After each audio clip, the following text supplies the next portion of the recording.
18th সেঞ্চুরিতে যখন novel অনেক বেশি ডেভেলপ, অনেক বেশি সমাজে মানে বলতে পারি আমি যেটাকে, there are so many types of novels, but পুরো যে নভেল নামক যে জনরাটা, সেটার বিস্তারটাই 18th সেঞ্চুরিতে হয়। তার অনেকগুলো কারণ রয়েছে, তার মধ্যে ছাপাখানার আবিষ্কার থেকে শুরু করে, প্রিন্টিং প্রেস থেকে শুরু করে, আমাদের মিডল ক্লাস যে সমস্ত মধ্যবিত্ত শ্রেণী রয়েছে, এদের উদ্ভব থেকে শুরু করে অনেকগুলো মানে আর কি এর মধ্যে বিষয় রয়েছে। তো যখন এই 18th সেঞ্চুরিতে স্ট্রিম অফ কনসাসনেস নভেলের যখন মানে নভেল শ্রেণীর সাথে সাথেই স্ট্রিম অফ কনসাসনেস টেকনিকও আসে, কিন্তু স্ট্রিম অফ কনসাসনেস যে টেকনিকটা, সেটা কনভেনশনাল যে নভেল লেখার যে পদ্ধতি না, মানে that is traditional way of writing novel, যেভাবে নভেল লেখা হতো, সেই ধারণাকে অনেকটা কিন্তু চেঞ্জ করে। ব্যাপারটা কীরকম, আমরা বেসিক্যালি আমাদের যে সমস্ত প্রোজ রাইটিংগুলো পড়তে হয়, তার মধ্যে উই অল নো দ্যাট, আশা করি তোমরা এটা জানো, যে নভেল হচ্ছে অত্যন্ত দীর্ঘ, অত্যন্ত লং একটা ন্যারেটিভ। এবং এই লং ন্যারেটিভ বা এই বেশ বড় সড়ো গদ্য লেখনী, সরি, এই যে নভেল যেটাকে আমরা বলছি, সেটার মধ্যে কিন্তু যে বিষয়গুলো থাকে, সেগুলো কিন্তু অনেক ক্ষেত্রেই আমরা বলতে পারি যে একটা কমপ্লিট সার্কেল হিসেবে সেটা থাকে, অর্থাৎ একটা একটা বিষয়কে পূর্ণতা দান, সেটা কিন্তু নভেলের দ্বারা আমরা দেখে থাকি। কেমন, স্ট্রিম অফ কনসাসনেস টেকনিকে কিন্তু আমরা দেখেছি যে কোনো একজন লেখক বা লেখিকা, তিনি তার লেখার যে ক্যাটাগরি, সেই ক্যাটাগরিকে তিনি কিন্তু এমনভাবে রিপ্রেজেন্ট করছেন, যেখানে আমাদের সামনে কোনো সুনির্দিষ্ট প্লট রাখা হয় না।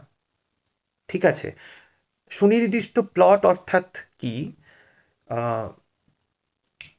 একটা যে কোনো নভেলে there must be a story, but stream of consciousness নভেলে দেয়ার ইজ নো স্টোরি। অর্থাৎ এখানে যে প্রোট্যাগনিস্ট থাকবে, যে কেন্দ্রীয় চরিত্রটি থাকবে, যে সেন্ট্রাল ক্যারেক্টারটাকে আমরা দেখতে পাবো, তার যে চিন্তা ভাবনাগুলো, the thought process of that protagonist, the flow of thought that is haunting that protagonist, সেই চিন্তার প্রবাহগুলোকে ওয়ান বাই ওয়ান আমাদের সামনে, জাস্ট লাইক এ কার্ডস, তাসের মতন, একের পর একটা তাসের মতন, একের পর একটা সিনের মতন, এক একটা টুকরোর মতন, যেরকম একটা পাজল হয়, জিগস পাজল, তার এক একটা টুকরো থাকে, লেখক বা লেখিকা অত্যন্ত দক্ষতার সাথে প্রোটাগনিস্টের সেই চিন্তা ভাবনার যে টুকরো, ছোট ছোট টুকরোগুলোকে পাঠকের সামনে কিন্তু তিনি দিয়ে দেন। এবং it is the responsibility of the reader, যে সে ওই জিগস পাজলটাকে সে নিজের মতন একটা কমপ্লিট পিকচারে কিন্তু পরিণত করবে। And that is the success of stream of consciousness novel. এবং এই টেকনিক যিনি মাস্টারি করেছেন এই টেকনিকের, তিনি একজন মহিলা লেখক, তার নাম ভার্জিনিয়া উলফ। তার লেখা To the Lighthouse, Mrs Dalloway, এগুলো অত্যন্ত বিখ্যাত এবং অত্যন্ত popular example of stream of consciousness technique. কেমন, আরও যদি বলতে হয়, জেমস জয়েসও কিছুটা স্ট্রিম অফ কনসাসনেস নভেলে তারও কিছুটা দক্ষতা রয়েছে। তো এই টেকনিকটা কেমন, এটা একটুখানি বলি। সেটা হচ্ছে যে আমরা যে যে সময়টুকু আমরা আমরা জীবিত থাকি, মানে আমাদের জন্ম মুহূর্ত থেকে আমাদের মৃত্যুর সময় পর্যন্ত, দুটো অর্গ্যান, ঠিক আছে, সব সময় কিন্তু তারা কাজ করে। কি কি তারা, একটা হচ্ছে আমাদের ব্রেন, আর একটা হচ্ছে আমাদের হার্ট। কেমন, এই দুটো organ is kind of evolving themselves.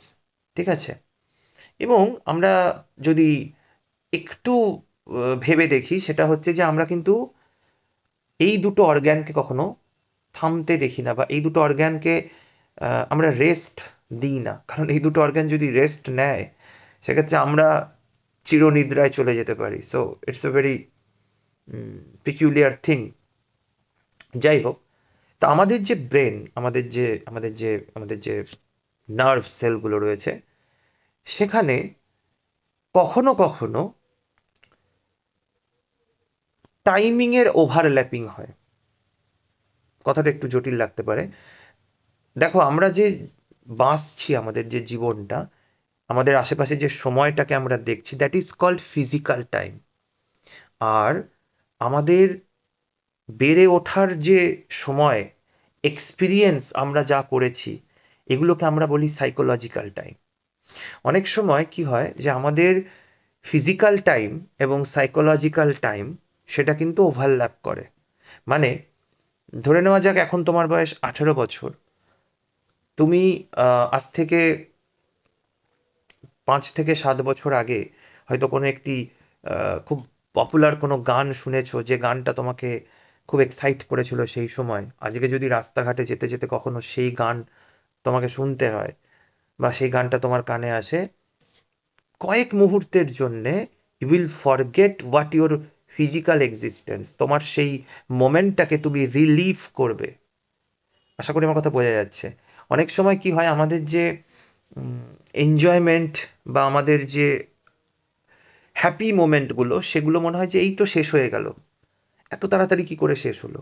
Because our psychological time is not the same process that is the physical time happens. Like the process is quite different. Physical time just taking the notes of hour, minute and second, but psychological time taking the measures of experiences.